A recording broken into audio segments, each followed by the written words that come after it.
Steve Bruce is taking credit for the Newcastle takeover. Dan Ashworth begins his role as sporting director.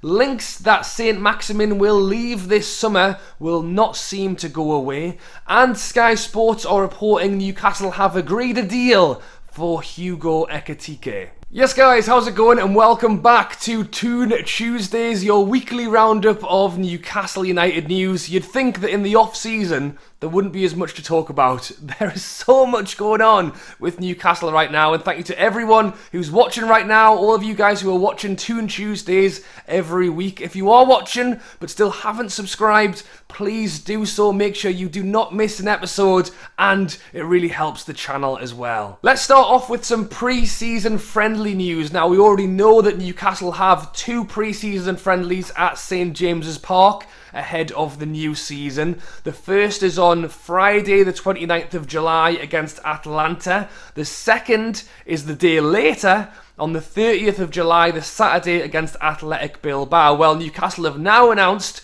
a third pre-season friendly, which is actually just a few days ahead on the 26th of July. That's a Tuesday night, but it's not at St James's Park. It's at the Estadio de Luís, which is the home of Benfica.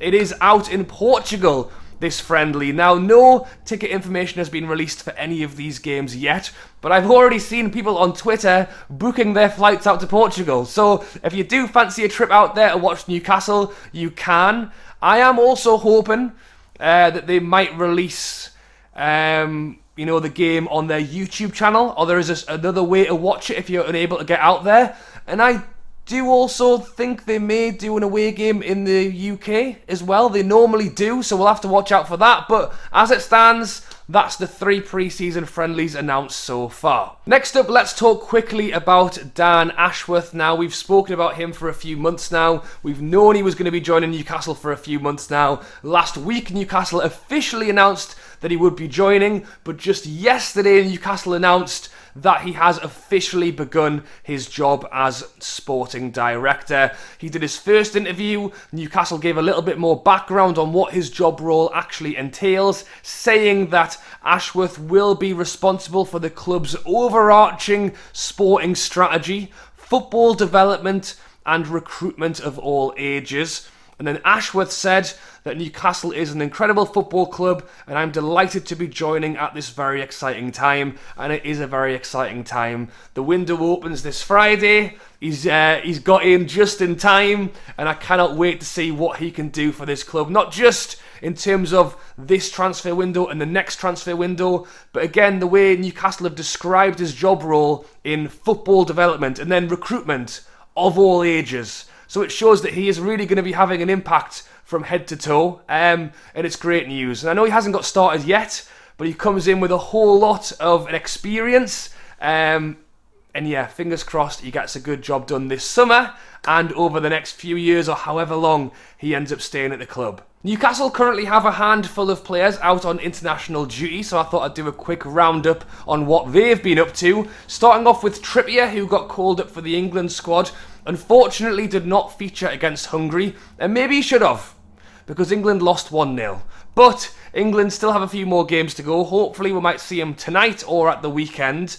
Bruno is away with Brazil at the moment. They won 5-1 against South Korea. Bruno came on as a second half substitute and got an assist in that game. He also was on the bench against Japan in a 1-0 win. Chris Wood played 70 minutes for New Zealand against Peru in a 1-0 loss. Almiron captained Paraguay versus Japan in their game, which is great for him. Elliot Anderson represented Scotland under 21s in, I think, a 0-0 draw. Shaw was thumped 4-0 by Portugal, unfortunately for him. And Kraft also featured for Sweden, but they lost 2-1 to Norway. So it's great to see, a fair few Newcastle players out on international duty there. I'll be honest, Bruno seems to be the only one who's winning his games, but he does play for Brazil. We'll have to keep our eyes peeled over the rest of this mini international break and see how they get on. Next up, let's talk about Steve Bruce. Steve Bruce is back. Why? Why, Steve? He's done another interview talking about Newcastle. He's not even at Newcastle anymore. He manages West Brom. Why is he talking about Newcastle still? And better yet, he's trying to take credit for the takeover. What is going on with this man? Just go away. To try and be as impartial as possible. Steve Bruce took a lot of stick at Newcastle, most of which I believe was deserved, but some could be perceived as being over the top.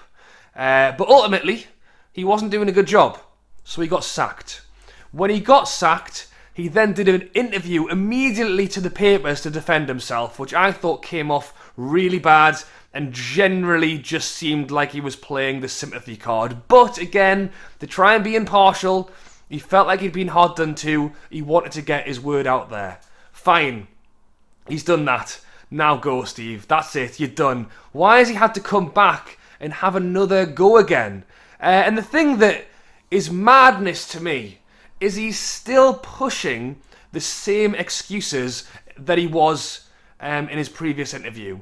Despite the fact that players have now come out and pretty much said that what he was being accused of at the time is actually true. Players have come out and exposed him for that, yet he's still trying the same excuses. So in the interview he said, I was being pulled to pieces because people were saying I couldn't take a warm-up, that I'd given too many days off. Okay. I'm pretty sure it was Lascelles who came out and said that the players turned up at the training ground and he wasn't there because he'd gone to Portugal.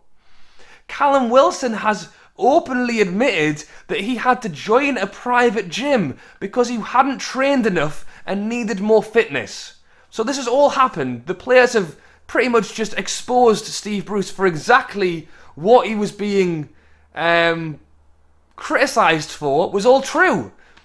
But then he still has the energy to come out and say the same thing again, as if it's now going to be believed. I mean, Longstaff, the list is ongoing. Ryan Fraser is pretty much laughing in interviews at how bad things were under Steve Bruce. But he's still saying the same things again, expecting people to believe them this time round. I mean, it's mad. It's mad. And what is the icing on the cake is that he said, would the sale of the new owners have gone through if the club had been in the Championship? I am not sure. So he's basically trying to say that because he kept us up in previous seasons, that was the only reason the takeover went through. I mean, it wouldn't have helped if we were in the Championship, but let's be honest, Steve, when you left, we hadn't won a game and we're bottom of the league. And you're wondering why you got criticised. I mean, I'm probably already giving this more time than it's worth, so I'm going to stop now, but yeah, I've seen people get angry, and I totally get why people are angry, and I could have done the same, but after reading it a second and third time, I had to just laugh, because I don't know what's going through his mind, that he thinks that people are still listening and believing what he's saying. Unless it's people who aren't Newcastle fans, who aren't aware of the fact that Fraser, Wilson and everyone else is laughing at him. But yeah, I mean, I wish him the best at West Brom, and a lot of my criticisms were all due to the fact it's not personal, it's just the fact that he's not doing a good job. But yeah, we'll leave that one there. If you want to let me know your thoughts on Steve Bruce down below, please feel free. I thought I'd include this. I don't know if it's technically news, but I thought it was funny, and it's that Joe Linton has been spotted. Well, I say spotted, I think he took the photo himself, wearing a Hawaiian top with his own face on. These shirts got popular thanks to fans wearing them to games, really as a kind of appreciation of what a player Joe Linton has turned into in the second half of this season. And it's great to see Joe Linton out on holiday, enjoying himself. Obviously the players who are not on international duty have been able to go away and get themselves a bit of sun and relaxation. And it's great to see that Joe Linton's got a bit of sense of humour, and that he's taken that top out there with him to wear on holiday is just hilarious, to be honest. Obviously social media has downsides, but this is one of the great upsides for me, being able to see, what the players are up to. It's all harmless fun, and yeah, well done Joe Linton. I think that gives him a bit of brownie points with the fans. I think it's great, it's a laugh, and it's great to see. Next up, we have two bits of transfer news, one good, one bad. The first being that Sky Sports are now reporting that Newcastle have in fact offered Hugo Ekitike a 5-year contract following the agreed fee of around 30 million with Rems, which is very exciting news. Again, he is another player who has been spoken about for quite some time now, linked with him back in January, and I had a feeling we would reignite the interest this summer, but I did not expect things to be moving this fast. Again, we mentioned Dan Ashworth earlier. I've no doubt he's come in at a great time to help facilitate this move. 19-year-old, very quick, 6'3", plays up front but can also play on the wing, is the highest scoring teenager across all of the top 5 leagues in Europe, has had Real Madrid, PSG, pretty much all the big clubs in Europe interested in this guy, and it looks like it's Newcastle who will be getting his signature, which is very exciting. It's also very exciting at how fast this has moved because, again, you know, the players will be returning for pre-season training not before long, and again, to have him in from very early stages, I think will certainly help again, especially as a young 19-year-old lad, getting him in early, getting him in with the training, just getting him used to, you know, English football, English-style football. I know obviously he won't have played in any games yet, but still to be around the lads and start getting involved is great. So hopefully,